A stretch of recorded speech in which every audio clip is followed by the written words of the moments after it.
Uh-oh.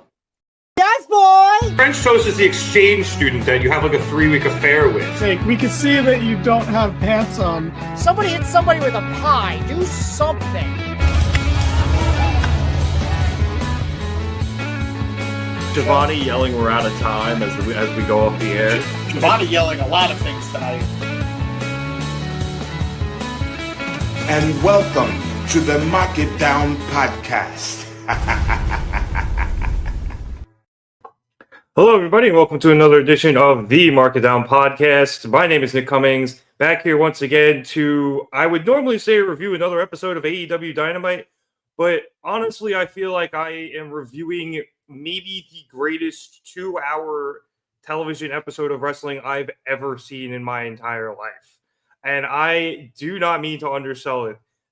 Obviously, it's WrestleMania week, but AEW came to play this week. This was a combination of a bunch of different things. It was Dynamite, Spring Break, something or another. It didn't really matter. Spring Breakthrough, there we go. It was also the Dynamite where they passed Nitro as the longest running wrestling show on Turner Networks. So it was a pretty big deal for them tonight. And they were up in Boston, so great crowd.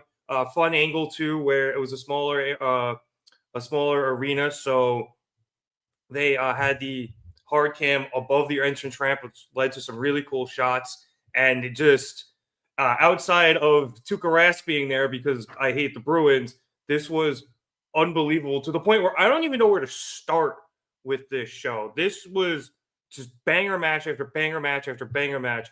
But I'm going to start with the main event and I guess maybe work my way backwards. As we saw the Death Riders take on the Opps for the AEW World Trios Championships. Now, a couple of things happened here. Obviously, Pac is out injured. We wish him the best. I didn't see what his official injury was, but very clearly from last week, it was his leg. So he was out, and he was being replaced by Jon Moxley. The Opps, obviously, it's Samoa Joe, Kazuchika Shibata, and Hook. But it was announced at the very beginning of the show that Hook had been attacked by the Death Riders earlier in the day. And you can see how my adrenaline is. I have to keep pausing every 5 seconds. Hook was attacked earlier in the day and went to the hospital along with Taz. So Taz was not on commentary as well. And that led to Hook being replaced by Powerhouse Hobbs for the Opps, which, look, I don't know if Hobbs is going to be a part of the Opps now, but I am so totally for it. I don't know where Hook is. I don't know if something in their family happened, if he's hurt or whatever it is, but I'll have to imagine Hook will get the title, but I'm cool with Hobbs hanging on to it and or being in the Opps. He fits their vibe perfectly. So I am 100% okay with that. And I thought this was a perfect substitution for Hobbs, both, again, with his vibe and with Hobbs' history with Mox and the Death Riders. As I say hello to you, know what's going on, dude. This was a freaking show, to say the least. And on a quick side note from You Know It, James made Josh Alexander go heel and not even decent enough to show his face. We will get to Josh Alexander later. Again, one of the another crazy freaking things that happened on this show.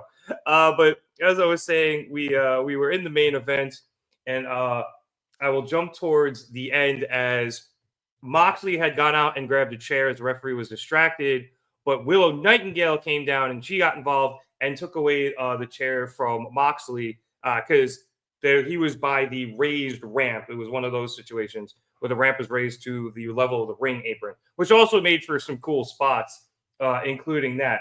That led to the match completely breaking down in the ring with Moxley and Joe ending up down in the middle of it by the time everything had ended there. This then led to Nicholas and Matthew Jackson sauntering down and Matthew grabbing a chair to the left of commentary if you're looking down the hard cam. However, Swerve Strickland, hooded, snuck up behind him and stole the chair, taking out both Nicholas and Matthew before hitting them with a swerve stomp off of the barricade and throwing them over it into the crowd.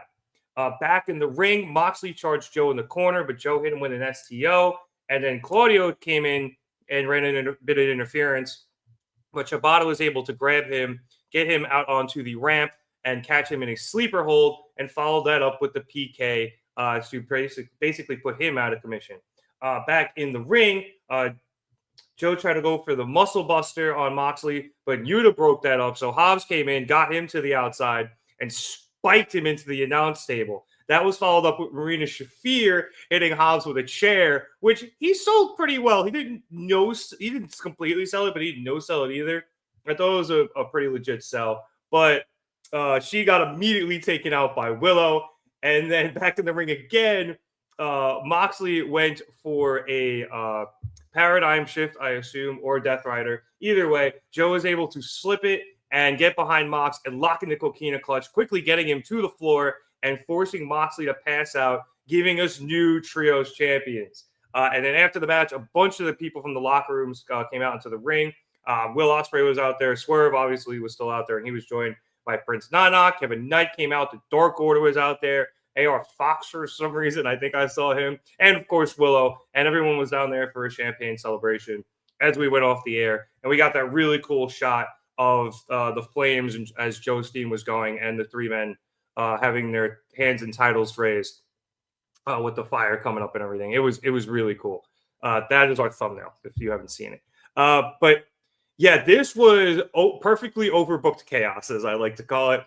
There was a lot of converging storylines here. Obviously, Swerve has beef with both the Death Riders and the Bucks, and he had declared it was buck hunting season last week. So he was able to get a modicum of revenge on them and truly keep them from interfering. We have the continuation of Willow just absolutely hating the Death Riders and Marina Shafir, which I continue to love.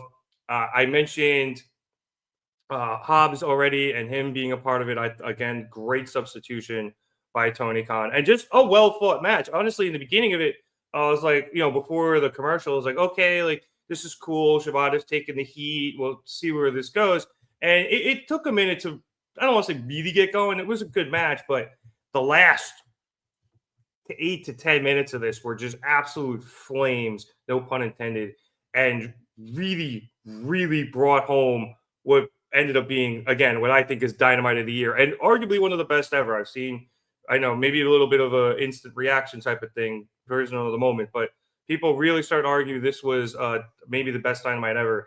And considering, with this ending, I think it really brought home that point where this was just such a good match. And, maybe not the best wrestled, even though it was very well wrestled because of all of the people involved, as I forgot to invite Danny, so give me a second.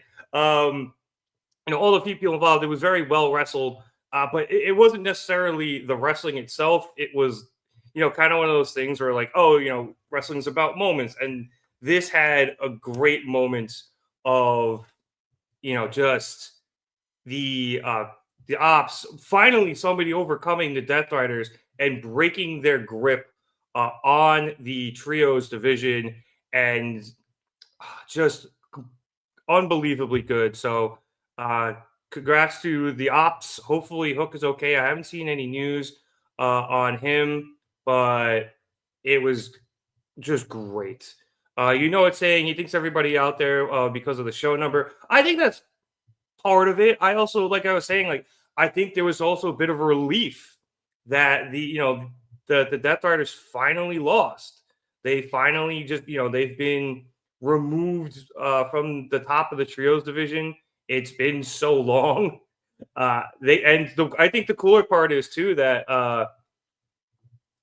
that neither of the champs got pinned, neither of the trios champs. It was Moxley, the guy, the guy who wasn't necessarily part of the trio, who hadn't lost in forever. He was the one who ended up taking the loss. And now, granted, he got passed out, but he was the guy who ended up taking the loss. So I thought that was a really cool touch. So just shout out to them for closing out this match and with some really great storytelling. Okay, so everyone give me a second while I try to get Danny in here. There we go. Danny, I had a group me DM it to you, but because stuff. But all right. You know what? We will get to that women's match. It was phenomenal. I'm going to do it right after this, but the next thing I got to go over is the match that preceded the main event, which was Will Ospreay versus Konosuke Takeshita. And I had an extra parenthesis in there, so we fix it. Either way, this was an Owen Hart tournament semifinal match. And this was Ospreay Takeshita. I think it wasn't really technically Ospreay Takeshita 3, but this is the second time they really matched up in a head-to-head, and they each have a pinfall win over each other. And I was really curious how this was going to go. And it started pretty funny because that carny piece of shit, Don Callis, who was on commentary, he ended up finding another impersonator in the crowd. And I'm curious to see if that ends up leading somewhere. But who knows? As we welcome Danny Hernandez into the with the bit of echo. Oh my god, what a fucking show. Holy shit. I am pumped, dude. I am so excited. I was so tired at 8 p.m. Let me fucking tell you. I was done. I was like, there's no way I'm making it through. I'm gonna have to like watch this shit tomorrow. No, this show started hot and stayed. It never stopped. When did we get a break? When were we supposed to gather ourselves during this show? We had one chance. Maybe the Hurt Syndicate stuff. Yeah. Maybe. At best, yeah. But like, God, what an all-timer. Like this, I am gonna try very hard to not use certain rhetoric and cliches. And I am going to try to stay reasonable, and when I say the feeling, I do not mean the restore the feeling bullshit. But when I say this Dynamite had the feeling, my go-to is always the Arcade Anarchy match with the best friends when Trent came back, and that shit left me feeling still one of my all-time favorite endings ever. Statlander coming out of the crane machine. Yeah, Stu dropping off Trent back when I thought Trent was gonna be a like 2-time TNT champion, but like and a 3-time tag team champion. yeah, but that's how I always think of that feeling when I'm like, this is why I love AEW. This is why AEW is great to have, because of shit like this. And this whole show was just that for like 2 hours. This was fantastic. First of all, I know you already spoken. I love the Opps. I love the Opps so much. I love that Hobbs came. I would have never guessed that. If you had asked me like 10 guesses, Hobbs maybe would have been in somewhere like 6 through 9, like maybe. But like, who I wouldn't have known it was going to be him. Amazing surprise. When he came out, I kind of had a feeling. I was like, I think they're going to win. I don't think they're going to have Hobbs come back and then they lose this match. And then I know we all hate the Death Riders, or we all dislike the Death Riders, and we all wish it was better, or they would pivot, or they would make it good. This was kind of good though, right? Like, that's what I've been saying for the last few weeks, is that like I feel like it's been the Death Rider stuff outside of a few I would say poor decisions at the end of matches lately. The Death Rider stuff has been really good, and this is just another example of that. It's just that finally somebody got the big win we've been waiting for, and it made it that much better. You know, it finally hit the way we wanted it to. And it was something we knew. We've said it, even though we've been in denial. We knew they had to lose the trios titles first. It wouldn't make any sense if they sell the trios titles and Mox lost the world title. So now a pivot's more realistic. Now it's something that might happen, or this is the holdover until Darby gets back. And you know what? I don't want to bog down an amazing show with talk of that reality. So we'll park that on the side for now and just talk about how great this was. Because even though the Death Riders can be brutal, they can be so, because it's like somehow they made Claudio, one of the best wrestlers in the world, not fun to watch. It's like it's the opposite of a miracle, whatever a bad miracle is, you know. But one thing the Death Riders do very well, in my opinion, despite all the things I dislike about them, and we've said enough criticisms of them, the shenanigans.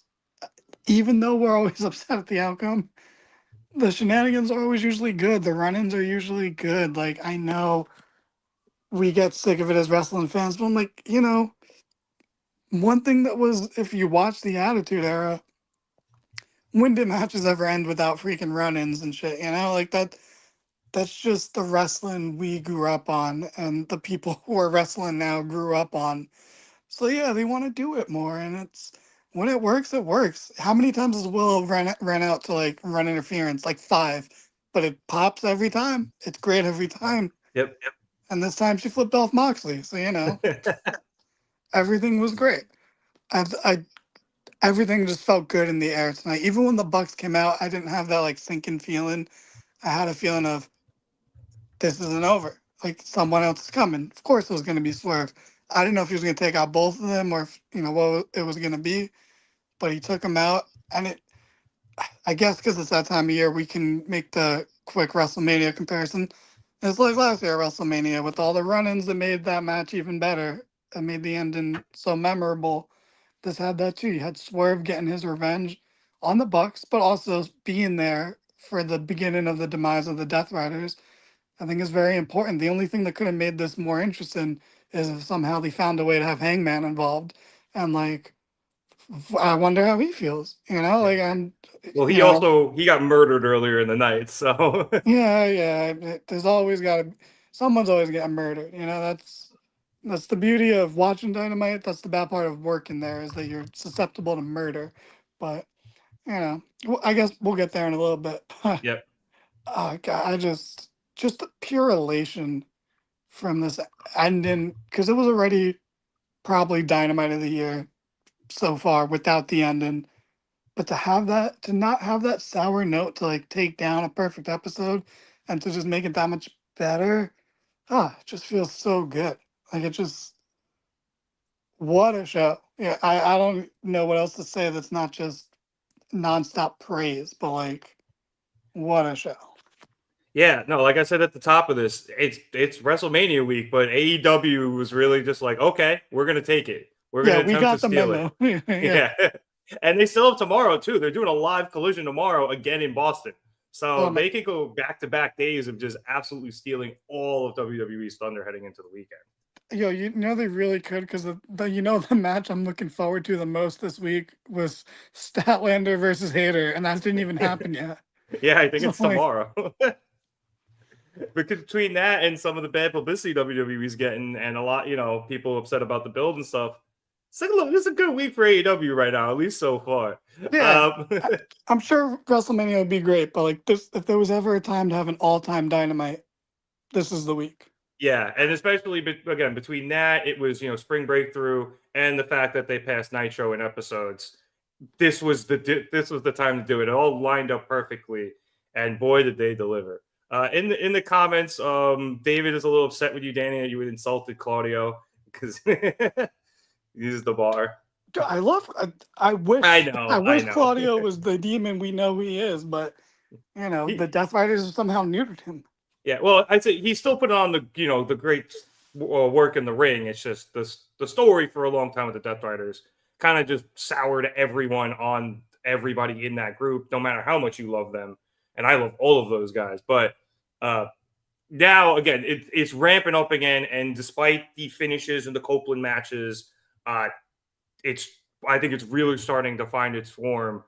Hopefully, as I think it's starting to wind down a bit, as we've now had the Death Riders finally lose their trios titles, and I imagine Mox loses his AEW championship in the next pay-per-view or two.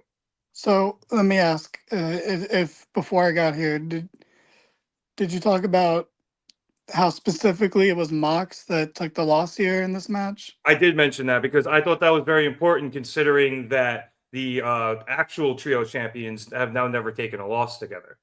Yeah, I think that was very, very telling. It's it's a multi-layered thing. It sets up a Joe Mox singles match for the title, and I don't expect Joe to be the one to dethrone Moxley.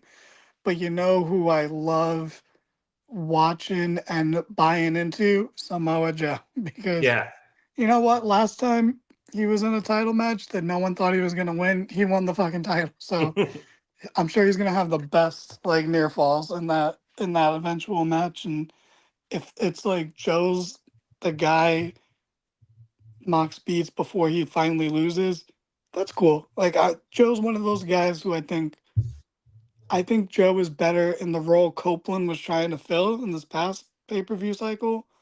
I think Joe's actually that guy because he's more in tune with what AEW is as a company and to the fans.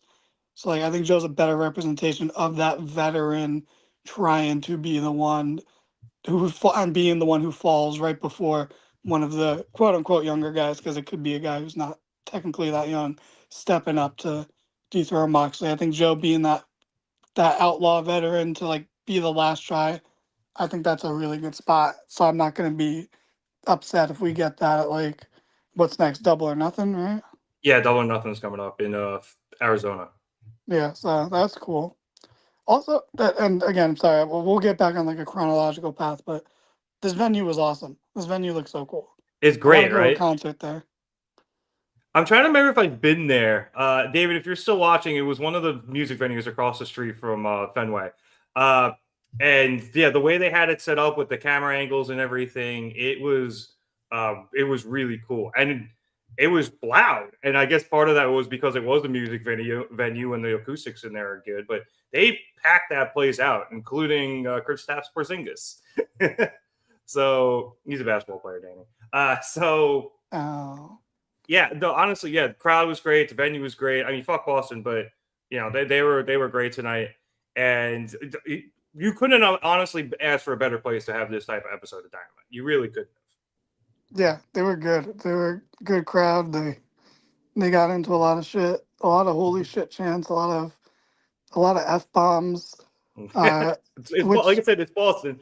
but it was funny that like on TV they would censor the first two like f bombs and the chants and then give up after that. It was like you hear like an audio scratch, like Don Callis, Don Callis, and then they just let it go, like fuck Don Callis. I'm like, all right, they tried, right? They're like, we're not really gonna censor you guys. We're just showing face for the network. Like, Yeah, that's pretty much all it really is. They're just like, all right, let's give it a shot, just so Turner doesn't yell at us too much, but we'll miss the first two. It's good. You know, it's saying, didn't Porzingis play for the Knicks? Yeah, he got traded to the Mavs a while back, and then he got traded to Boston, and he won the title with them last year. Also saying that he's ready for the Death Riders to end, so that Pac can be Pac, Claudio can be Claudio, and Mox can go back to being himself. And exactly. yeah, I think that's a fair point. I've been enjoying them in this group to an extent, but because their booking had been so previously bad, it was difficult to enjoy them. So I It's definitely tough understand because that sentiment. I I love Pac. I have a weird love for him where like the second he left WWE, and this isn't like an anti WWE thing, but like he left and I was like, oh, this dude is like the most serious wrestler on the planet. Holy shit. I was like, he is amazing. And then when he came in early AEW days, I thought he was going to be in the main event picture pretty constantly. So, I'm always a little the same way I just said about Trent. I felt even more so about Pac, where I'm like, oh, Pac's going to be like world champion one of these days. But, like, between injuries and visa problems, life gets in the way, and it just hasn't worked out that way. But I would love for Claudio, Pac, and Moxley to all go back to being who they were. And Wheeler doesn't have to change because he's getting nuclear heat right now. So he's the only one doing something right in this group.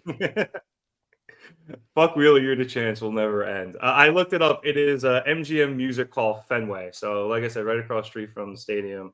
Amazing venue. Yeah, great venue. All right.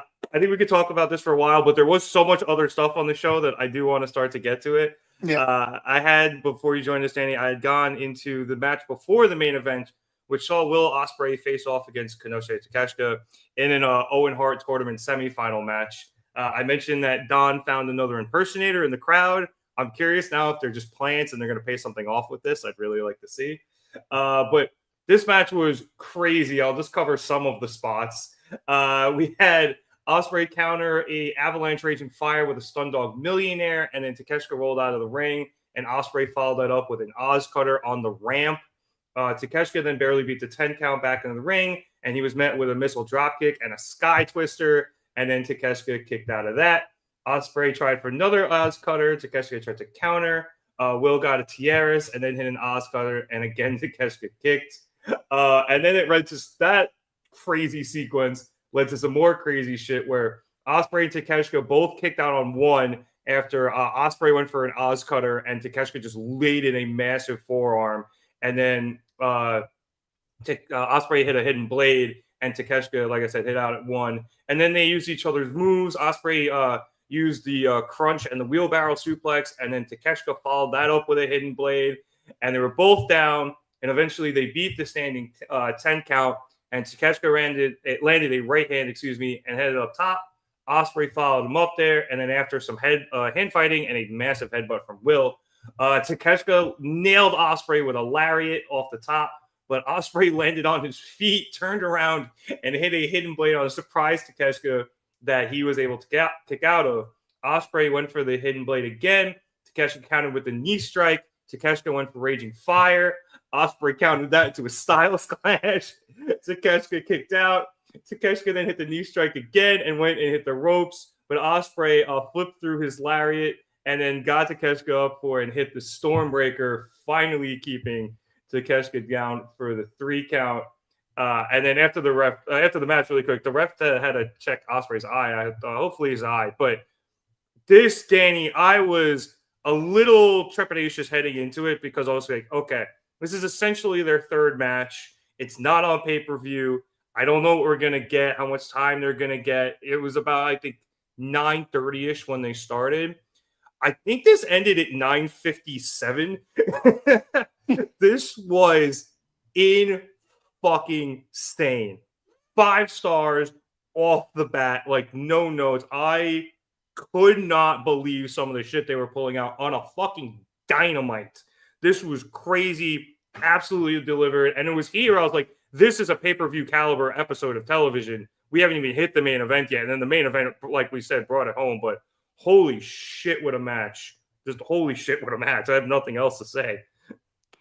Yeah, it's funny you mentioned the trepidation about them having a 3rd match, and it does feel pretty recent, but oh my God, did they blow it out of the freaking water. Like, I was watching this match like, yep, this is dope. Like, this is exactly what we all expected. This is a great match.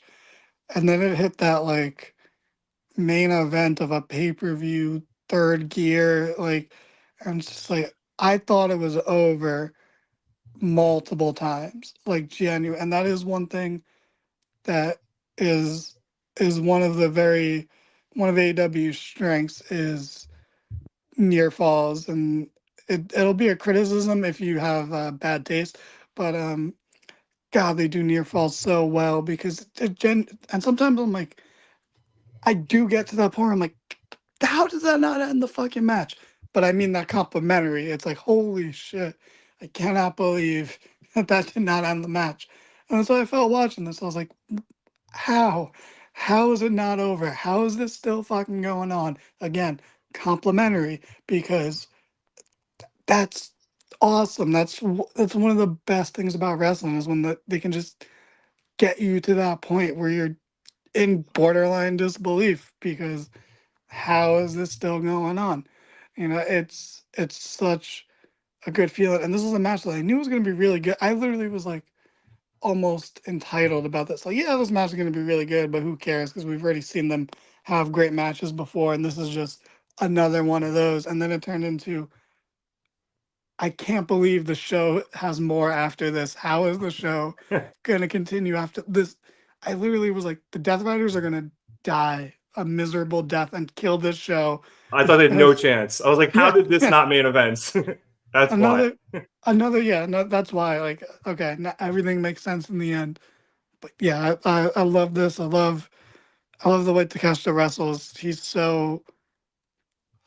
kind of perfect. Like, he kind of does everything. He does like athletic shit but he hits so hard, and he does the power spots because he's more muscular than most of the guys who have more high than all the guys who have high flying offense. He's more muscular than them, so he just tosses those motherfuckers around.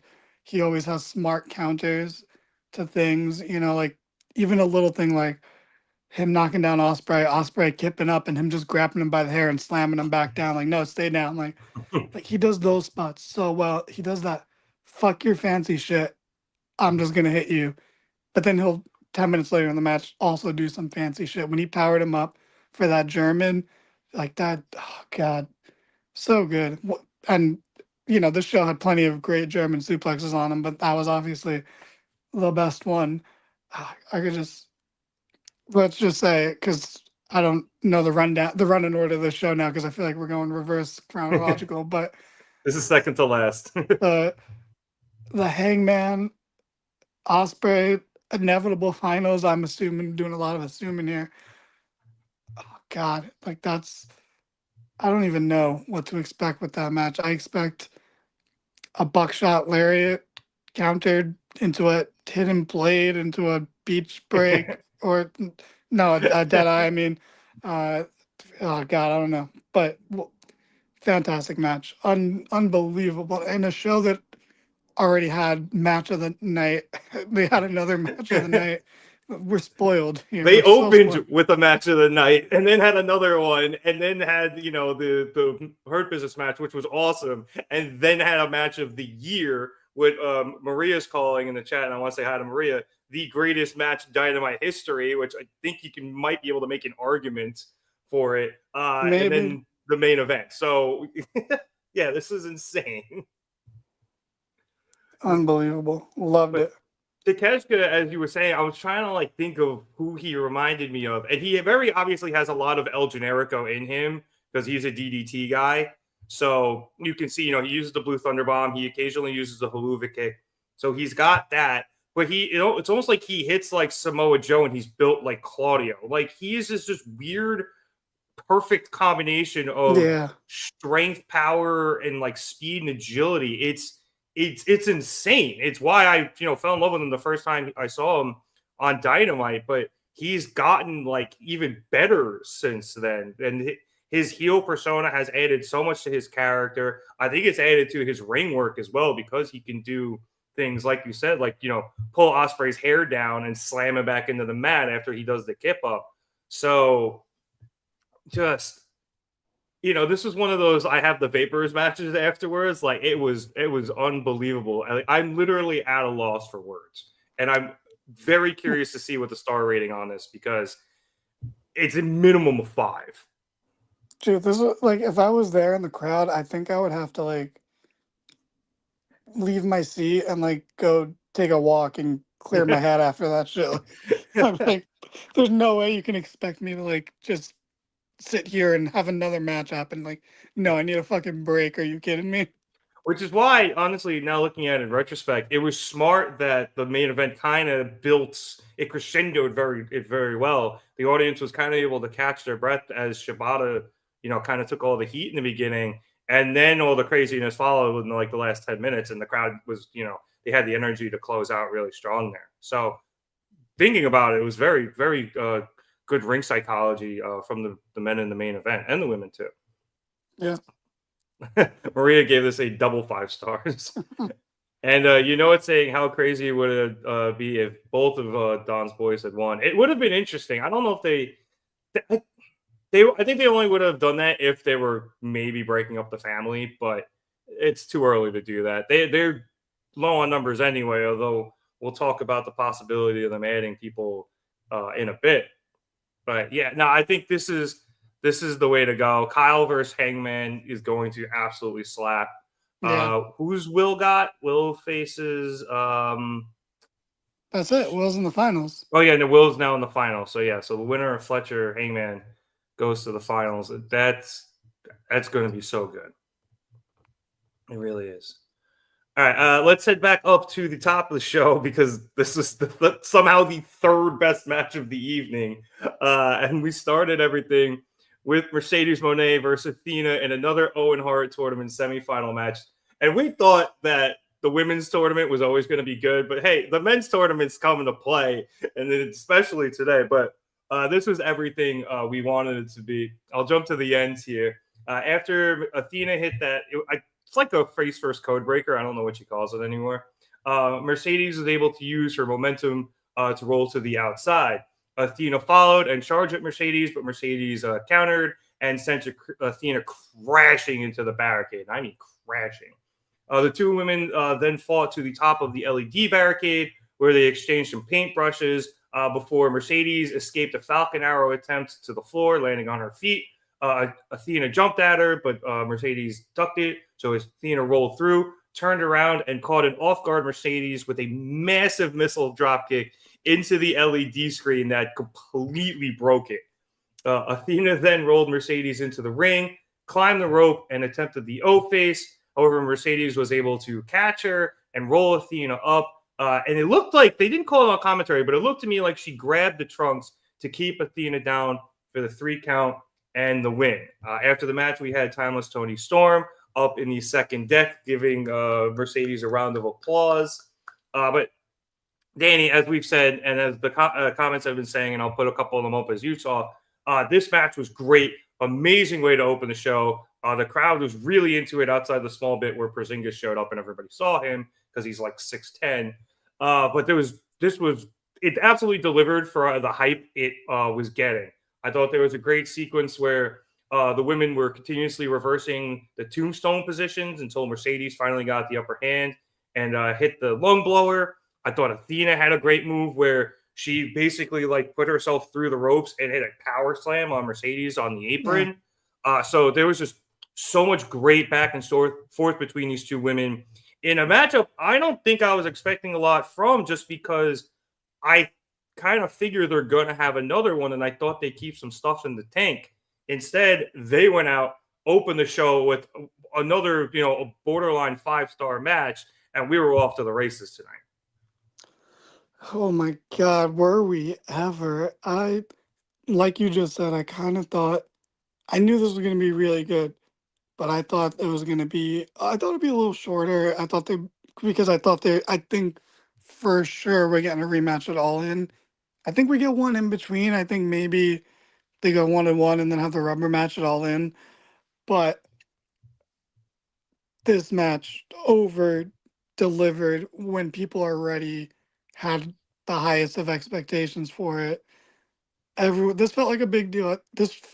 I saw someone on Twitter. I apologize for not crediting them, but I saw them say this is the women's division's Omega Bryan from like the first Grand Slam. Like it had that feeling, and it kind of did. It kind of had, because everyone's been wanting this. Everyone's been wanting Athena back on AEW television after the amazing run that she's been having in ROH that none of us are watching, but we all see the clips and they're like, this is fantastic, and she deserves this. She deserves this moment. And, Mercedes she's been having a good run already. She's already had plenty of amazing matches in the 1 year it's been, but to do this here and to do it in Boston, which very cool of this crowd to still be split despite it being Mercedes' hometown. Yep. Or this was more of a both these girls sort of thing, not like a one over the other. Like, oh yeah, they're both awesome. Fuck it, we're gonna cheer everyone. I just hope everyone has fun, and they really, really showed out here.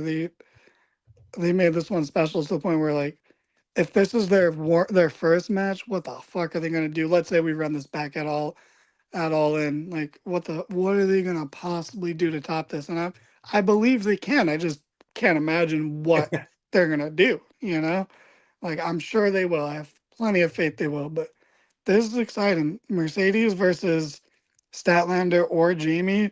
Like, it's a win. It's a win-win because, look, at the end of the day, Mercedes shouldn't win this tournament. I'm very interested in her versus Athena again at All In. So I'd really like for whoever wins between Stat and Jamie to beat Mercedes. And I think that's what's going to happen. Personally, I'm a little biased. I do hope it's Stat. I want Stat to finally be in the main event scene to win the women's world title Like, it had her Willow have to do it this year. Like, it's that how many bangers do they have to put on, until they get it, So they could do Jamie. I'm not going to be upset about it, but personally, I would like it to be Stat. So the idea of Stat being the first person to beat Mercedes after giving her arguably her two best matches until maybe tonight. Maybe tonight was Mercedes' best match since coming to AEW. But without a doubt, before that, her best matches were the Statlander matches, in my opinion. Those and So the Joshi matches. yeah, yeah. But those, unfortunately, the ones in AEW don't they don't have the same hype because the crowd isn't as invested. Unfortunately, it just is what it is. There's nothing that's not their fault. It's just circumstances. But I would love for Seth to be the first one to beat Mercedes. So and then to go on and I'm be honest, this is just me spitballing. I don't think Tony Storm's. I don't think Tony Storm's guaranteed to be the champ going into All In. There's still plenty of time, and if she's going to fight Megan Bayne again, I think we could end up with Stat versus Bane for the women's title at All In, and I'm totally here for that. I I'm really hope they don't. That ended perfectly. I don't need Tony versus Bane. At least not. I say this at least not again for a little while. Hopefully we have that opportunity. But well, I thought so too, but it seems like they're gonna do it again because they've mentioned that Bane's not done with her, so it feels. And I don't want them to have another match if Tony's just gonna win. So this is just me spitballing. Like maybe we end up in a world where it's Stat versus Bane. Maybe it's Stat versus Tony because Stat was the only person in Tony's brilliant, brilliant rundown of the competitors in the Owen. Stat was the only person that she didn't insult and the only one she complimented. So, maybe that's the little clue, or, maybe it's Jamie because before she was signed with Tony Storm, she was the one who beat Jamie for the title before Jamie was gone for over a year, which, like, is fine. I don't need that to be I don't need everything to be like a full circle thing. It doesn't always have to be the person that beat you, you get your revenge, you beat them sort of thing. Even though I just said I want Stat to be the first one to beat Mercedes, which is like the same thing. But you know, I'm fine with it if that's what we end up with because Jamie's great and that match would be great, but that doesn't feel like All In to me, especially with the 1 year that All In is not in London. That's the year you're gonna give it to Jamie. Like, come on, just give it to her next year when they go back because I'm sure they're gonna go back. But I think I have Statlander winning the whole thing. It makes sense for her to beat Mercedes because I also think, assuming I was correct in Mercedes using the tights to beat Athena again, they missed it on commentary. But if that is something they did plan, it does give Athena a reason for a rematch. And then if we have the rematch and Athena wins, rubber match it all in makes a lot of sense to me. I want to yeah, quickly hop into the chat and say hi to James. Konnichiwa from Japan. Because I mostly want to put up that he said there's really no bad option here. Like everything you just said, everything I just said, they all sound great. yeah, So there's no, that. that's There's Maria every week insisting that Mercedes versus Timeless Tony Storm is the money match to be at All In. And that's another perfectly good option too. And something that I think she's right. Like that is a huge match. You could do it All In and it would work out perfectly. So Tony has been, we all think he booked himself into a corner. No, he booked himself into us just being like, what are we going to get? Because these are all phenomenal options. yeah. And the only thing that the only reason I'll disagree with Maria, even though it definitely is like on paper the biggest match, but it's I think not the best use of resources, because Mercedes Mercedes has the other title. So I think you're killing two moments in one shot Yeah. if you do Mercedes Tony, because you can't give Mercedes both belts and then she still has the other three belts from outside of the company.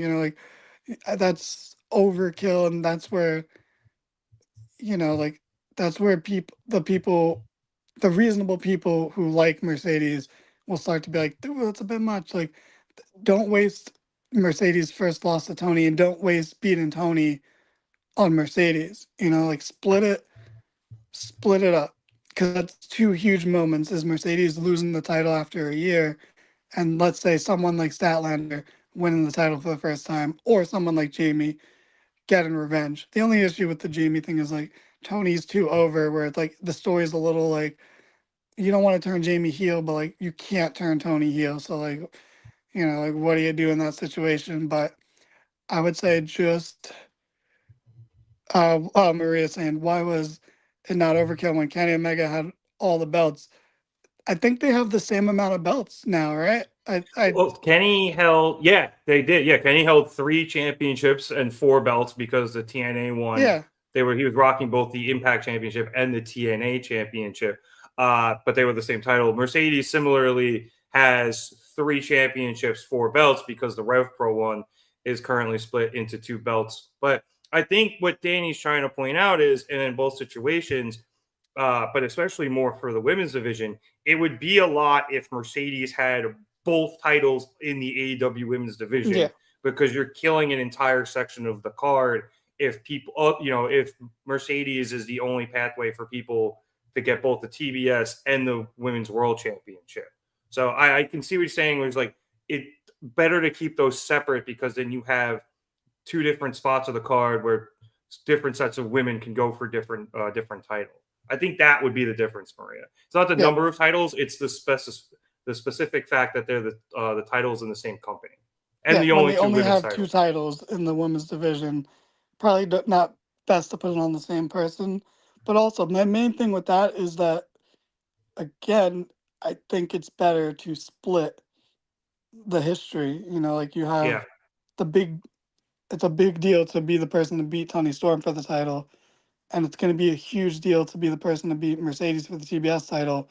So why not have 2 great moments instead of putting both those moments into one match? Yeah, you That's can even get 3 great moments too, because if Mercedes loses in the finals of the Owen, then you have the first woman to beat her in AEW, and then eventually you have somebody finally beat her for the TBS championship after what I believe is to be the longest reign for that title. So yeah. Oh, thank you. And I did miss the AAA Mega Championship. So I guess he really had, he fought 4 championships then and 5 titles, AEW, AAA. Oh, and the two TNA titles. So that's it was 3 championships, 4 belts. But yeah, no, I think that makes a lot of sense, to be honest. I think that's the best way to divvy up, because you can make so many people rise up, like through doing it the way we're saying now. Like you get the most bang for your buck, whereas like you could like, because I agree that Tony versus Mercedes is a big deal, but also it might have been Maria that said it or someone said it, but that match should main event like a pay-per-view. Mercedes versus Tony, like that's a pay-per-view main event. Yeah, Maria said it could be the biggest women's match in AEW history. And I agree that we will most likely get there at some point. And that's the type of match I don't even like. I know you said it should main event, but that's the type of match that almost feels like to me doesn't even need a title, because those women are so, big, they're such big stars of their own right that it might not need one. If you told me that was going to open Wrestle Dynasty or whatever in a couple of months, wouldn't shock me. Or open All In, or sorry, not All In, All Out, wouldn't surprise me at all. Like that would be, that type of caliber of match where it's just the showcase of probably the 2 biggest names in the women's division in that company. Yeah, and I'll put it like this to compare it to the other company. You know what main event for the biggest show of the year sucked? Roman Reigns versus Brock Lesnar for both titles. Shit was garbage. And it was bad. Everything that came from it was bad. There was nothing good about it. The only time it wasn't bad was Seth cashing in. Yeah, for one title. But when they did the title for title at WrestleMania 38, fucking dog shit. Absolute dog shit. Not that Mercedes Tony would be, but like, why? Yeah. Like, but that was also 2 titles of, technically, let's say, equal value. In AEW, the Women's World Championships bit higher than the TBS championship. This almost feels more like you would be doing kind of what they just did in NXT with Stephanie Vicar and Julia, where it was the North American Championship against the NXT Women's Championship. And Stephanie won them for like a minute, and she defended the North American title like that, and then immediately relinquished it. So which was also dumb. I agree. I understand why they had to do it. Like there was stuff going on outside of the ring where like they had to get the title off of Julia. But in terms of understanding not wanting to funnel the entire division through one person, her relinquishing the title was the smart decision, because now you have a huge stand and deliver match on Saturday morning, I might add, on Saturday, in a big ladder match where they included a whole bunch of women and got them on the card. So that's why you keep those type of titles separate. And I wouldn't want to do a similar thing where Tony or Mercedes wins both and then, relinquishes one of them just because. Like the only time that ever worked was when Joe relinquished the Ring of Honor TV title. And it was because he won the AEW title a couple months later. So, I don't like when titles are relinquished. So, yeah, I think we should keep them separate, the two women and the titles for now. Yeah. Yeah, I agree. All right, let's keep it rolling. After this, we went backstage with Hangman Adam Page. Renee was again trying to ask him about preparing for the unknown wild card in the first round of the Owen tournament. But before he can answer, again, he was interrupted by the Young Bucks and Kazuchika Okada, with Matt coming up to him saying they hadn't seen him since Blood and Guts when he left and cost them the match, but they accept his apology and it's all water under the bridge. Nick then says that Hangman looks good, and he bets it's because they went out and cost Swerve Strickland his championship, which is what Hangman always wanted. Matt says that if Hangman has a problem with the Death Riders, that he shouldn't worry about it. The Bucks are pretty sure they know how to get them on their side, so it's all going to be taken care of, and Hangman can go on, win the Owen, and bring the championship back to the Elite. And then the Bucks start hyping him up to do so as they leave. Okada stays behind, though, and asks Hangman why he's so angry all the time, telling him he needs to smile more, giving Hangman the goofiest crooked grin possible. Hangman's just like, what? Forget it. And he leaves. So then Okada just goes, bitch. And then Hangman comes back and gets in his face. And Okada's like, I told you, you need to smile. And Hangman's just like, forget this. And he walks away and goes to his match. So I thought that was interesting. The Bucks, it was their first interaction with Hangman since returning. And they're just kind of assuming that Hangman is agreeing with what they're doing and is on their side. I think Matt even said, it's just like old times. The Elite's basically back together. So it's almost like they're gaslighting him into joining them, but we'll see where that ends up going. It's funny. I'm in like two minds with the Bucks being back. When I was like seeing them interact with Kenny last week, I was just like, oh man, I don't want to see this Elite like drama bullshit.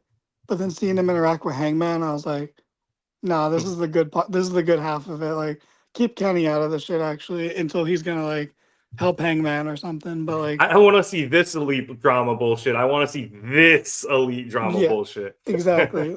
Because I'm like, oh yeah, technically the Hangman and the Bucks was the best part of the Elite drama bullshit in the beginning of AEW. It was their interactions where those asshole Young Bucks rightfully pointed out that Hangman was an alcoholic, but fuck them for pointing it out,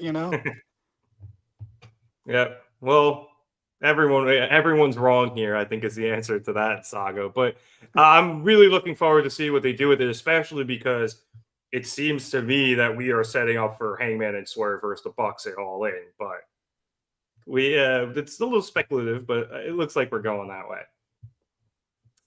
After that, we got in my Fuck the Bruins part of the show because they had the cup there because the Stanley Cup playoffs was coming up on the Turner networks. And then we came back from commercial for Hangman Adam Page versus the wild card in the semifinal match it was a first round match because I forgot to change that one. Whatever. Anyway, the big surprise for the wild card is Josh Alexander, and I believe I had that. Anyway, Tony Khan quickly tweeted out that he is All Elite. So welcome Josh Alexander to All Elite Wrestling.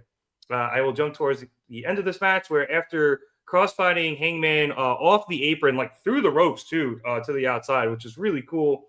Alexander gets Hangman back into the ring and goes for a power bomb. However, Page is able to counter and attempts to kick with the left foot, but Alexander catches it. So Hanger goes for an enziguri, and Alexander is able to duck it and goes for an ankle lock. Hangman rolls over, though, and pushes Alexander into the ropes with his feet. Alexander rebounds right back at Hangman, who rolls him up and is able to keep him down for the 3 count and the win. After the match, Kyle Fletcher and that carny piece of shit Don Callis come out, and as Don hides behind some security, Fletcher and Hangman begin jaw-jacking, with Page eventually being drawn out of the ring onto the ramp to start the brawl. Hangman gets the upper hand and lines up for the buckshot lariat, but Fletcher rolls out of the ring.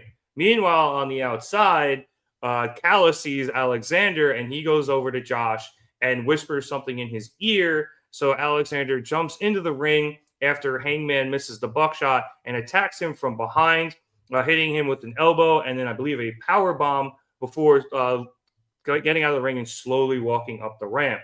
Fletcher quickly takes advantage and hits the brain buster before standing over Hangman with Callis at his side. So, this is really cool. Really hyped Alexander's here. It kind of went the direction I thought it was going, where A, it was he who was the wild card, and B, it looks like we have an early glimpse at him possibly joining the Don Callis family. But I really like this. This was it was kind of a hoss match, surprisingly. For 2 guys you don't think is, meaty, they are kind of jacked bigger guys, and they were just laying into each other for a good 15 minutes. So I very much enjoyed this match. It was difficult to follow that women's match, but I thought they did a great job. The hype of Alexander coming in and, the people backing Hangman the whole time really helped bring it home to be a really, really good match to be the second part of the show. I actually do think of Hangman as a Haas type of guy ever since he had a really fantastic 12-minute match to open Double or Nothing 4 years ago against Brian Cage. And I was Oh, like, yeah. I was like, oh yeah. I was like, yeah, Hangman's that kind of guy too, he's that kind of wrestler as well. But yeah, this match was really good. Josh Alexander's already off to a good start by just not being Jack Perry returning here. I think that's already put him in good graces with the audience. So yeah, and I think it was smart that wasn't Jack, because the Bucks are trying to get Hangman in their good graces. So having Jack come back and attempting to be Hangman would look really bad on behalf of the Bucks. So Alexander definitely the play here. yeah. And then, he lost via roll-ups. That's not the most definitive loss. That is a way to protect your opponent while still beating them clean. It's not definitive.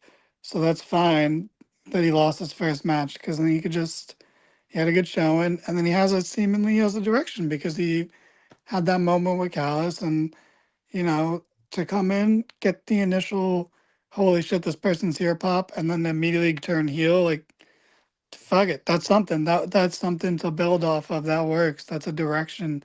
So I would call it still a successful debut, because of course he didn't win and go on to main event All In, Yeah. I think he was fantastic in this spot. It's it's not exactly, but it's like debuting someone in the Rumble. Duh, they're not gonna win it, but it's a good way to debut. Like AJ Ricochet's Styles. debut in the Gauntlet match. It was he didn't win it, but it was still a big debut, and it's he didn't it's fine. It's a strong way to debut him because of the follow up after. If there was no follow up, absolutely.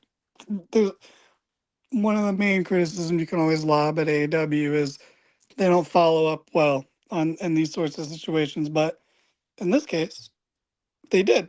They had a follow up, so good start. And not that anyone here on the pod is a particular fan of Josh Alexander, not that I can think of anyway. If anyone was, they would be here to speak up.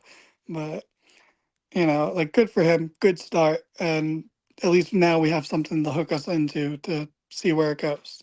Yeah. Yet another wrestler that I am taller than.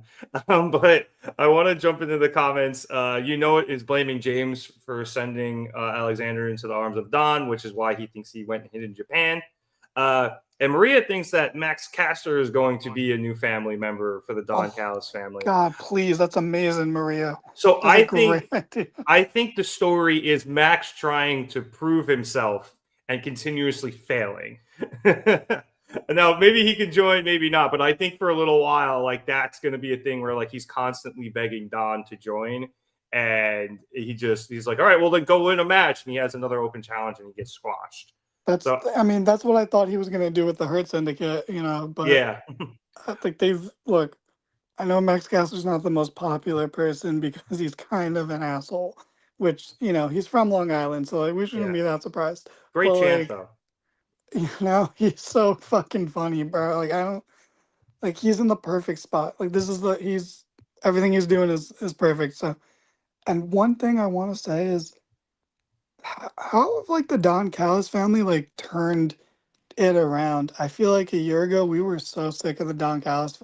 Oh, it's because Jericho's not involved. Never mind. I just answered my own question. Never mind. Never mind. It was the whole Jericho Kenny thing, and the craziest part about the family is there has been so much turnover with injuries. I think James and I were discussing this the other week. You had Trent in there, and he's been out for forever. Hobbs was in the family. He's gone, and that might have been around the time with the Jericho stuff too.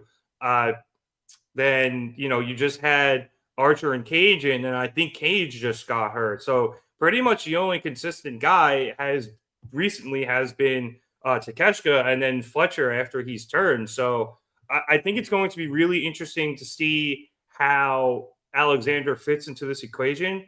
I think he's a perfect guy for Callis because he can be that assassin for him, and they have a background, as Excalibur noted, with each other. So I think that works really well. Or he could honestly just be a hired gun for Callis for a while they get healthy, and then you can have him be, if he's going to continue to be heel, have him be a guy who's just a Canadian assassin who just goes around, like MJF hires him or Roosh hires him, or whatever heels end up hiring him to help them with their problems. So I think that could be a good role for him, especially because I think, with dates wise, I don't know how much he's doing. There was a lot with his contract. I know he went for the most money, which is why he's in AEW. But I think that could be a really good role for him, especially early on, putting him with the Callis family to help bolster their numbers for a bit.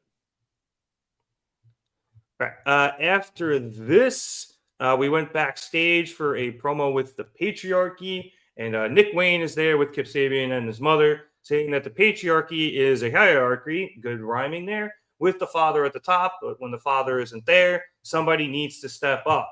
And Nick is going to continue to talk when Kip Sabian kind of nudges him. He's like, dude. And we see the return of Christian Cage, who's standing next to him. And he comes over and he asks why he talks to Nick about Wayne saying that he thinks he knows why Christian didn't follow the plan when executing his contract and wanted to say it to his face. And Nick says that he thinks that Christian didn't stick to the plan because Christian would be able to live with himself if Copeland had won the AEW championship before him. Christian calls that an assumption, saying that makes an ass out of you and me, and it is completely wrong, and Nick is once again out of line. However, Christian says that he had given Nick the month to figure things out for himself, and Nick has impressed Christian, so he is the one who got Nick into the Best of Super Juniors tournament over in New Japan. And in order to help train for it, Christian will be getting Nick a lot of matches in the coming weeks, including a Ring of Honor Television Championship match against Commander tomorrow on Collision. Christian says that he knows Nick is going to go out there, alone I might add, and bring the title back to the family because he knows Nick would never intentionally disappoint him. And as he says this, Christian pats Nick's face a few times and really lays in the last one pretty stiff before walking away, which pisses Nick off. And Christian then calls Kip and eventually Mother Wayne away with him, and Nick sits there seething. So Christian's back, which is cool because I think the time away actually did Nick Wayne a really good amount of really big amount of good, or a whole lot of good, as he's kind of become his own character recently. And he's going to have these couple of matches in the coming weeks, Danny, and then go to Best of Super Juniors. And so I think by the time he comes back, Nick is going to have a really well-fledged out character, as it looks like he heads towards his breakup from Christian. Oh man, did you hear that pop for Christian when he appeared on screen? They're turning this motherfucker face. And you know what? I love Christian. I don't want that. I don't want him and Edge to reunite, because Edge is going to make Christian less cool, because that's what he always does. But, it's inevitable. So I'll just try to enjoy the ride. But it's just, Christian's so fucking good, man. He's been a delight pretty much since the heel turn, but even before then, it was still good to have him in AEW. But he's been heel for a long, long time now. So I guess the face turn's overdue. But yeah, I agree about Nick Wayne. This has been a nice, he's really stepped up and shown us all something recently. I think wrestling's in a good spot where you got guys like him, guys like Hook, and guys like Dom, who are all kids, even though some of them are in their mid-20s now, but they're still fucking kids, where it's but they look like kids, Yeah. Orton didn't really look like a kid. He looked he looked like the type of adult that they would hire to play a high schooler on the CW, when he was 22. But Nick Wayne he still looks like a 17-year-old, Hook He's still looks so like a 20-year-old. I think he is 20. So and Dom I think Dom's 26 or some shit like that now, but he still looks like an asshole because of the way he grew out his hair and mustache. But Yeah. complimentary. I mean, for Dom. Dom is 28, actually. Wow. He's pushing 30. Still looks like a kid. But good on him. But I like that we have this younger generation of kids, because the adult in you looks at a teenager and you want to hate them. It's just human nature that you want to hate kids and you want to hate the teenagers. You see someone so young doing something, you want to just inherently be like, yo, fuck them.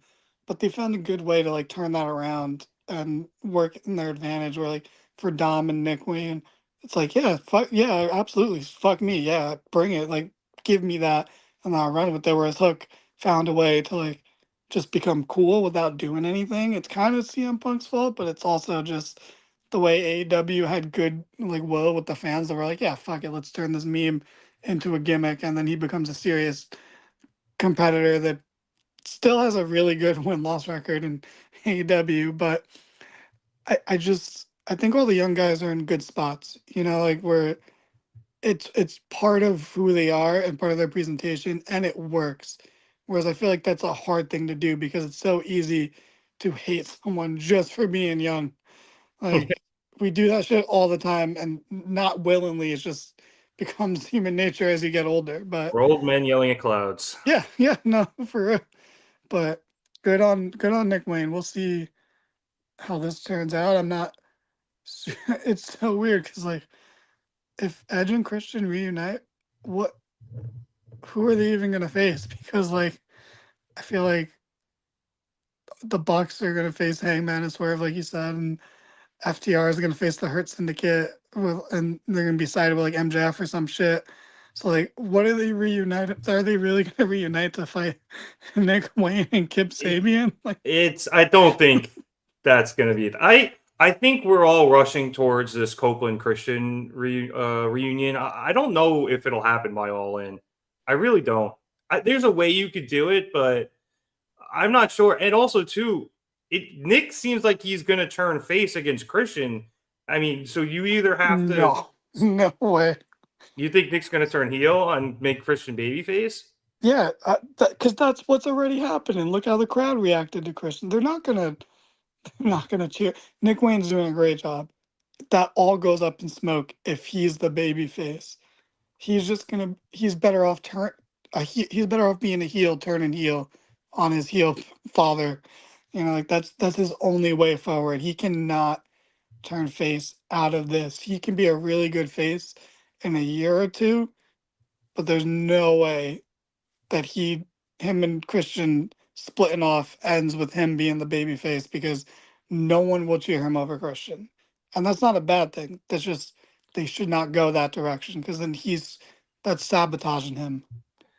I'll admit it's going to be hard for people to cheer him over Christian, but Christian I think he's good enough where he will get the boos he needs. I don't know. I feel like that's the direction they're going. I could be wrong. But we'll see how it ends up going. I did check. So Hook is currently 25. He'll be 26 next month, and Nick Wayne is actually still 19, and he'll be 20 in July.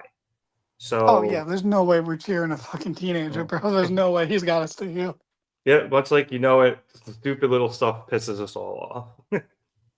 All right, let's hit the last segments here of the show. Next up, we had a AEW World Tag Team Championship match. Forgot to put world in the title, but whatever. Between the Hurt Syndicate and the Gates of Agony. I'll jump to the end here, where after a thrust kick, my man Shelton Benjamin hit multiple German suplexes onto Bishop Khan before low bridging Leona as Leona tried to rush him. Leona landed his feet on the outside and he started talking some shit to Shelton. But Lashley, who had been thrown into a barricade moments before, came out of nowhere and just destroyed him with a spear. Bobby then jumps back up on the apron and tags in and then just lays out Bishop Khan with another spear. And he pins them for the win and the retention of their titles. We'll get to everything that happened after this in a second, Danny. But as I mentioned, this was quote unquote the worst match of the night, and it was still a really good, hard hitting match. Gates of Agony have been doing great work in Ring of Honor.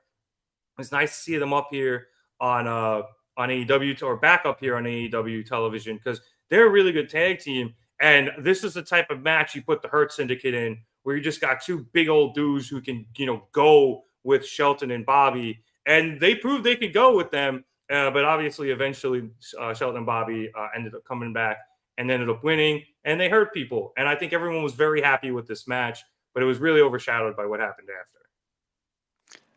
Yeah, absolutely, and we'll get into that a little bit. But I will say with the match, the Hurt Syndicate have a really good and fun formula for matches. It's not anything complex, but it's fun. They're not doing too much, and they're just doing enough that everyone's just having fun. It's just, and I'll put it like this: me and James, who I don't know if anyone knows this, but he's one of the members of this podcast. But you've probably never seen him around, but he shows up once in a while.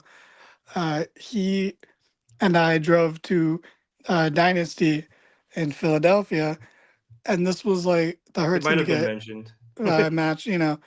I was at first I was like, I think I'll run to the bathroom and like grab a snack during that match because I was like, I don't know the order, so like I don't know what's gonna come next. So we just had the Ospreay match. Let's have a cool down. But I was like, I want to be here for the entrance because they have such a fun entrance, and it's all on vibes. Like the crowd just decided to make it really dope. So I'm like, all right, that's cool. Then the match started. I was like, all right, like I'll give it a second because, in my logic of I've been to enough shows to be like, you don't just run during the entrances or the start. You wait a couple minutes, then you go. The bathroom started clearing out. That's the time to go. But then we were sitting there, and I was kind of like, I'm kind of getting into this. I kind of don't want to leave yet. Like, maybe we'll just watch this match and I'll go after. Because I was like, this is actually really fun. Because the Hurt Syndicate they have a good formula that there's no need to advance on yet. And I don't think they will until this FTR match eventually comes. I'm just assuming that that's going to happen eventually. But like, they do fun, I guess, TV style matches, but they're just fun matches. That's the best way I could put it. I went on this 5-minute diatribe to just say they're fun to watch. No, they really are. And I'm trying to remember who they faced. Big Bill and Brian Keith. Oh yeah, exactly. Yeah, and they did a great job with that match. And me, I love Bill and Keith. So that's what they are. They're just fun to watch. And as you said, the entrance is awesome. Even when, as MJF put it a little bit later, the white people can't keep the rhythm. But yeah, I was really happy with this match. It did provide a bit of a cool down, surprisingly, because it compared to the rest of the show, it wasn't this big spectacular thing, but it by no means was this bad at all. It was really, really good. So maybe too many realize it was really good. It was better than solid. So definitely really good. And I do want to. I would love to keep talking about it, but I do want to get to what happened after, because after the match, MJF's music hit and he came down to the ring, and he said that Shelton and MVP know what he brings. Know that he brings a lot of talent to the table, but not naming any names. Some people are slow learners, and this pisses Bobby off. And Bobby tries to go after Max, and Max like runs away around the ring while MVP keeps Bobby away from him. And MVP is like, "Look, Max, just get to the point. You're already pissed off the Almighty." And MJF is like, "Look, not only do I have a lot of talent in the ring, but I also got a lot of talent in the back."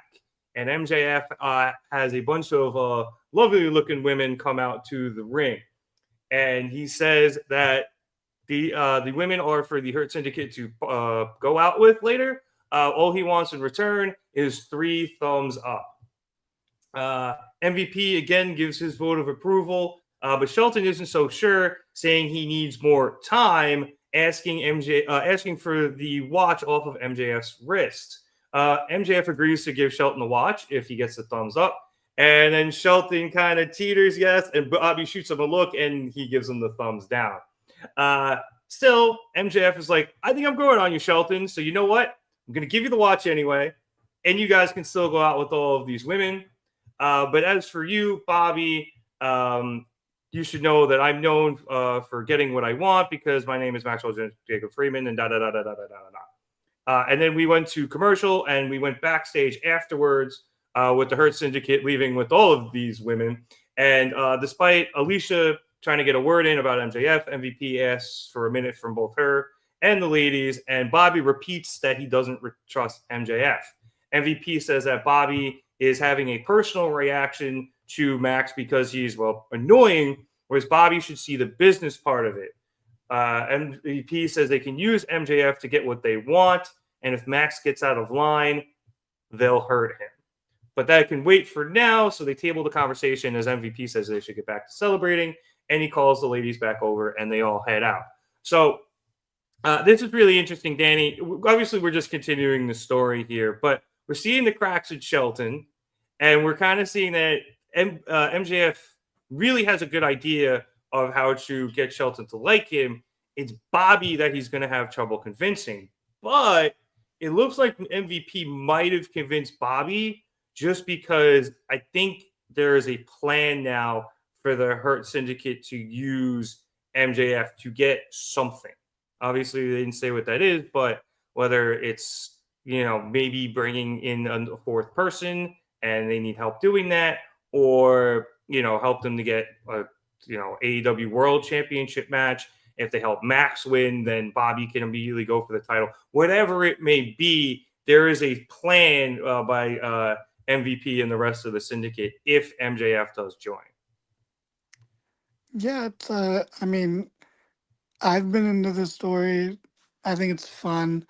Not to keep using that word, but we're getting the more or less the right balance of MJF shenanigans. But I didn't love this particular segment that much. I thought it was I thought it ran on a bit too long and it got a little corny. But I did like the Shelton teetering on giving the thumbs up and then looking at Bobby and then immediately being like, "Oh, nope, actually, never mind." Like, that was good. I just felt like it took a while to get there. I felt like we kept hearing like the same things over and over again. And, it's at the end of the day, that's not really that bad because it's still MJF doing crowd work, which he's still great at. But it just felt a little redundant. And then he paid escorts to hang out with them, I guess, which, I'm sure that's going to be a touchy subject for certain people, and whatever. Like I don't really have strong enough opinions to say anything about that. I just thought overall the segment was like not their best, but I'm still super invested in the story, and I still think it's interesting to see where they're gonna go next, to see what eventually gets Bobby to soften up. And then that first week of MJF and the Hurt Syndicate is gonna just be so funny. Like I'm already entertained by it. It hasn't happened yet. It's guaranteed to be hilarious. So, even though this wasn't my favorite week, still super into the story. I did love Shelton when he was supposed to vote. MVP had to be like, Shelton, because he Yeah. wasn't paying attention. He was talking to the ladies there. So that was really funny. Obviously, Danny, these are not escorts. These are women who are hired as models to go out with people. That is a thing that is completely legal, and you don't have to worry about it. But yeah, there were parts of it. It did feel, I guess, slightly tacky just because of, I guess the use of these women, depending on how you look at it. I also think you're right. Like there was a bit of the crowd work where MJF was doing it and then he got slightly off track. And I think that's what prompted MVP to be like, just get to the friggin' point, Max. And then from there, it kind of smoothed back out. So yeah, look, was it their best segment? No, but it was funny. And like you said, I do think it, we're really invested in this story. So whatever happens, I think is going to be very, very good. Maybe even great. And I'm very curious to see what that nugget of information we got from MVP is in terms of then we can, use Max to get what we want. So that was, I think, the big thing for me that I took away from all of this. Yeah. All right. And then obviously after that was the matches we already talked about, Ospreay, Takeshita, and the main event with the Opps winning the Trios Championships. So that was Dynamite. Not a whole lot of segments, but that was mostly just because we had banger match after lengthy banger match after lengthy banger match. So this was, again, Dynamite of the year, I think, Danny. Multiple 5-star matches, I felt, and a couple probably in the 4s, whether it was just because of, I think, maybe the crowd getting into it or what have you. But, for me personally, I'm sure Meltzer probably rated like 3.75 for the main event or some bullshit. But like I said, Dynamite of the year, arguably the best one ever. I can't really think of anything to this level off the top of my head where they were just like, yeah, we're going to go put out a pay-per-view on TBS today just because fuck you, that's why. I mean, well, not fuck you, fuck WCW. It was fuck WCW and kind of fuck WWE too. Yeah. Go out and beat us, yo. It's funny because I think it's gonna end up being you and me doing WrestleMania predictions, in the coming days. But because everyone else on our podcast is lazy and doesn't show up to work. But we'll talk about that more. But God, I can't lie and say that I'm looking forward to anything on WrestleMania as much as I enjoyed this show.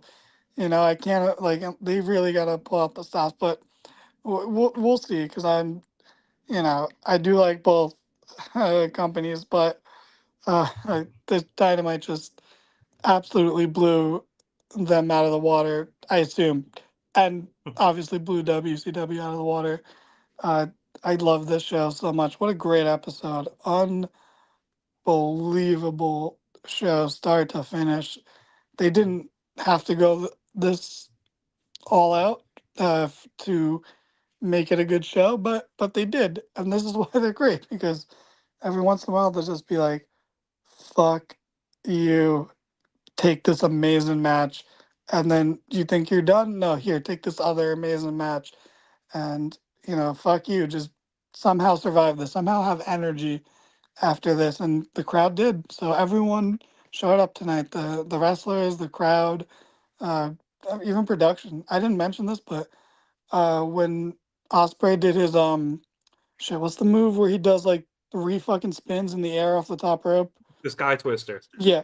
I think The he stole angle it they from shot AJ. that out was very nice. From underneath that ring post, from the that was a cool angle to see that at. So like even everything was firing on all cylinders tonight. Yeah, I think it mentioned earlier. Yeah, even the AEW truck was on point tonight. Like, yeah, everything was hitting well, and I think part of the reason we got that cool angle was, the interesting setup when you have some of these smaller venues. You have the ramp up high, the hard cam behind the entrance. The cameramen have to work a little differently, and it forces them to get creative and get cool angles like that. Oh, and I totally Or they forgot. can go on the ramp too, which is really cool. Get Yeah, the and I that love higher having the level. high up ramp. It is like I prefer it when they have that.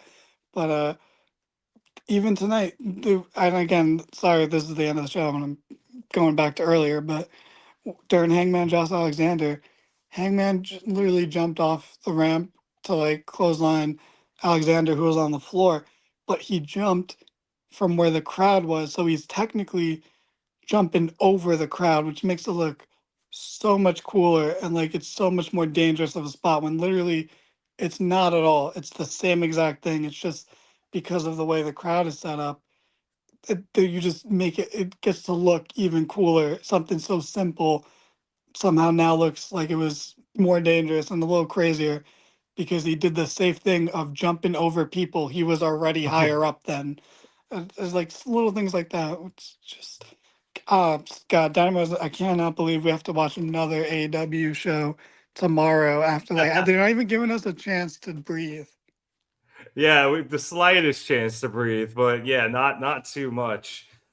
Honestly, I like everyone on like Twitter and Blue Sky was like, "Oh, Superman through the sky with that clothesline." So yeah, the little stuff like when I think because the stages have been shifting so much on Dynamites recently, depending on the size of the venue, it has really allowed / forced the wrestlers to be creative with the different setups, and you're getting cool stuff like this, and it's unique every week because everything continues to change depending on where they are.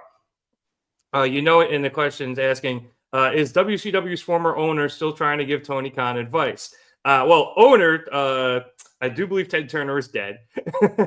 But Bischoff, I think I saw him congratulate Tony Khan and AEW for passing Nitro as the longest running show on Turner Networks, or wrestling show on Turner Networks. So I'm sure that was genuine. Yeah, totally. yeah, while Bischoff does occasionally grift in order to get his clicks, and we get the game, but it looked like he seemed genuine about that, and yeah, so that's where he's at. Listen, I'm not gonna pretend like I didn't love WCW at points as a kid. Like I definitely was like, bro, Sting's my guy. Fuck WWE. I didn't care. I was like, bro, I like Sting, and then I was like, wait, no, I like Kane. I was like, well, I still like Sting the most. I just had a thing for like the big muscular face paint mask guys. I was like, yeah, fuck it, those are my guys. So like, I'm not gonna pretend like I've like WCW was always bad. Fuck WCW. Like no, WCW was great at its peak, and it's important to wrestling history. But fuck Eric Bischoff, and it's awesome that they passed this milestone, and it is something worth celebrating. And I think anyone who's getting like petty about them celebrating it has to remember wrestling history and the things that WCW used to do to rub salt in WWE's wounds, and vice versa when, a McMahon showed up on WCW after they bought them. That is part of wrestling history. So, yeah, let's celebrate the WCW being bumped down to the third longest like wrestling show in history. Like that's great. It's great that history is being broken. Like that's a good thing ultimately. might be fourth now because TNA's been on since like 2002 or something. So Somehow TNA doesn't count. I don't understand. Like TNA never counts for anything. You know what? I don't know if they got TV until like 04 because I've been reading the Wrestle Observer Rewinds again, and they're in 04 and they're just negotiating for their first TV deal with Fox Sports 1. So it might not even be till 04. But even then, yeah, I get you. I guess to close out that discussion, I'm going to read MJF's tweet from earlier. He said, and I quote, "What Nitro was able to achieve changed wrestling. I'm proud of the fact that, like Nitro, but longer, winky face, Dynamite has managed to give both fans from an entertainment standpoint and professional wrestlers from a physical standpoint an alternative. And to think none of this would be possible without me carrying the company solely on my back for all of these years, you're truly welcome. That was MJF, right? Yes. Yeah, I saw that earlier, and that's the way to do it. I think. For MJF him, gets some that's shit, perfect. but yeah, I think that's the right mentality to have it. WCW was important, but we should be celebrating Dynamite for surpassing it, and we should also still be saying fuck Eric Bischoff for being a grifter. Fuck. Look, we're the guys that kind of broke the Swerve Booker T comments after Dynasty. Our show blew up from that. I didn't respond to anybody's comments because, It's too many. yeah, no, it turns out going viral sucks. I never want that to happen again. Turn the YouTube notifications off and pray.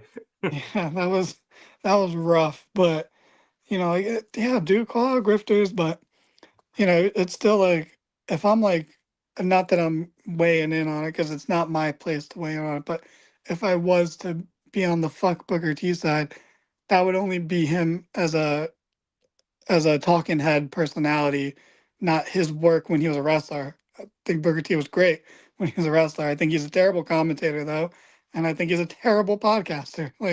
So Sad sucky ducky quack, sad sucky ducky quack quack noises. Yeah, he's not. Look, you could laugh at him, but he's not good just because you laugh at him. Yeah. I think Corey has really helped that booth, but that's a whole different podcast episode. Yeah. But anyway, I guess that's it for us, right? We'll do predictions for WrestleMania, I guess. And yeah, we'll get there. I guess before we officially wrap up, I need to know what animal that is that you're representing this week. Oh, that's a groundhog that kind of lives in my backyard and eats not all the cat food, but a lot of the cat food that we leave out for the cats. Yeah, I thought it was some sort of. I knew it was some sort of rodent. I just wasn't entirely sure which type. Yeah, what's crazy is that I know New York City's we're having all these rat problems supposedly, and we have to change the way we put out our garbage now, which is a whole mess. I don't have rat problems because I feed the local wildlife and then they eat the rats. So I don't have that problem because I have other rodents, bigger, stronger rodents.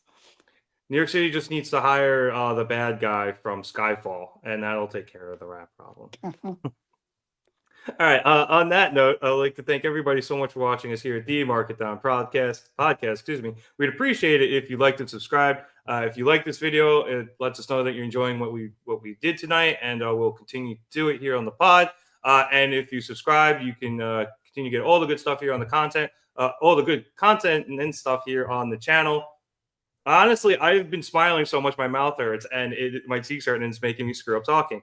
But it is WrestleMania week, ladies and gentlemen, so we'll be having as much stuff as we can get this week. As Danny mentioned, we will do our best to get out a prediction show before Saturday.